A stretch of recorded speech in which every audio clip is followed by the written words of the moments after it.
Fidèles internautes de Guérite TV Monde, bonjour. Nous sommes vendredi 17 février 2023 et Matin Libre sort avec une urne assez particulière.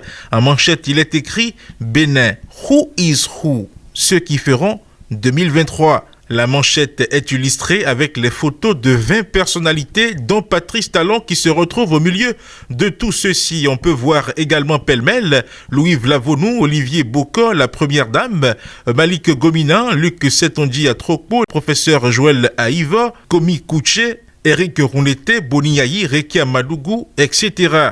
Il y a un mois, 17 jours, que nous sommes entrés dans la nouvelle année. 2023 est là avec ses défis et challenges. Au plan politique, l'année a commencé avec l'installation de la 9e législature après une élection qui a vu la participation du parti d'opposition, les démocrates, lequel s'en est sorti avec 28 députés. Outre l'entrée de l'opposition au Parlement après l'exclusion de 2019, l'Assemblée nationale compte pour une première fois 29 femmes sur un total de 109 députés. Conséquence de la discrimination positive qui octroie d'office un siège à la gente féminine, pas circonscription électorale. Dans d'autres domaines, 2023 réserve beaucoup d'autres surprises. Elle va mettre en lumière des hommes et des femmes qui, par leurs actions diverses, contribueront à l'animation de la vie. Comme d'habitude, en début d'année, Matin Libre dresse sa liste des hommes et femmes qui feront l'année 2023.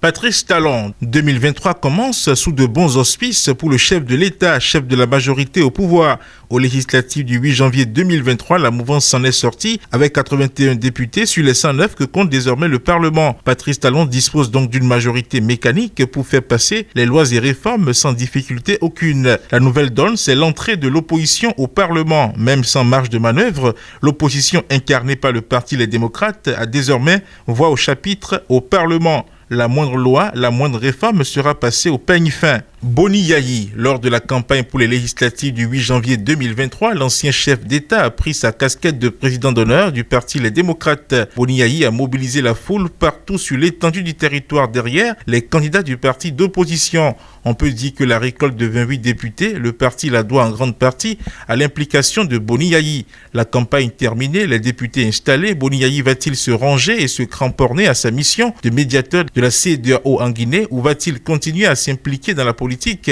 aux côtés des députés du parti Les Démocrates? L'un dans l'autre, le prédécesseur de Patrice Talon a montré qu'il a encore son mot à dire sur l'échiquier politique national. Hugues Sossoukwe, Hugues Komlan Sossoukwe est l'un des profils les plus suivis sur Facebook. Dans un pays où la loi sur le numérique est l'épée de Damoclès qui plane sur tout lanceur d'alerte, en particulier les critiques du pouvoir, Hugues Komlan Sossoukwe a trouvé refuge dans un pays de la sous-région. Mais il ne prend pas que position pour l'opposition. Même des soutiens du régime de la rupture ont recours à ses services pour faire des dénonciations, ce qui le rend plus crédible. Hugues Sossoukwe n'est pas que soutien de Joël Aïva et de Rekia Madougou. Il est contre tout ce qui se fait contre les intérêts du peuple béninois. Par ses prises de position, Hugues Sossoukwe fera encore l'actualité en 2023. Sidikou Karimou, sous son leadership, la Fédération béninoise de handball a tenu toutes les compétitions statutaires. Mieux, le beach handball a connu une première compétition au Bénin. De même, les responsables au plus haut niveau de la Fédération française de handball sont venus à Cotonou pour un partage d'expérience en 2022. Et donc l'année 2023 sera la confirmation avec plusieurs activités déjà au programme.